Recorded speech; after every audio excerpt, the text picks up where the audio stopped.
ওফ, একটুও ভালো লাগছে না, কি যে করি। কিছু একটা খেতে মন করছে, কি খাবো?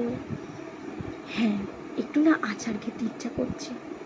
আর যদি কেউ দেখে নেয় কি ভাববে? থাক, একটুখানি খাবো। ওফ, আচারটা আনলাম বাবা, কেউ নেই, এখন একটু খাই।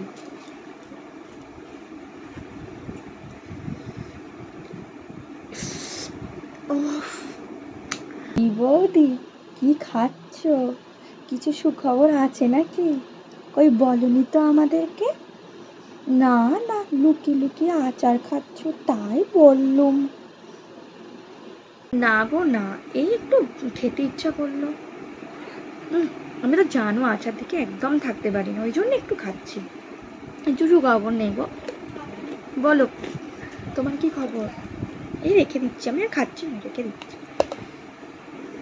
ও তাই বলো, আমি ভাবলাম কি না কি, কিছু মনে করো না জানো, বললাম বলে। ঠিক আছে।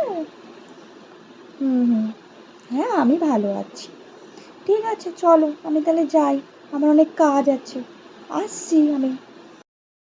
গেছে বাবা, একটু শান্তিতে একটু আচার খাওয়ার জন্যে। এক্ষুনি যদি বলতাম কি কারণে আমি খাচ্ছি, তাহলে তো আর দেখতে নেই, সারা পাড়া ময় রটিয়ে বেড়াতো। উফ, বাঁচা গেল।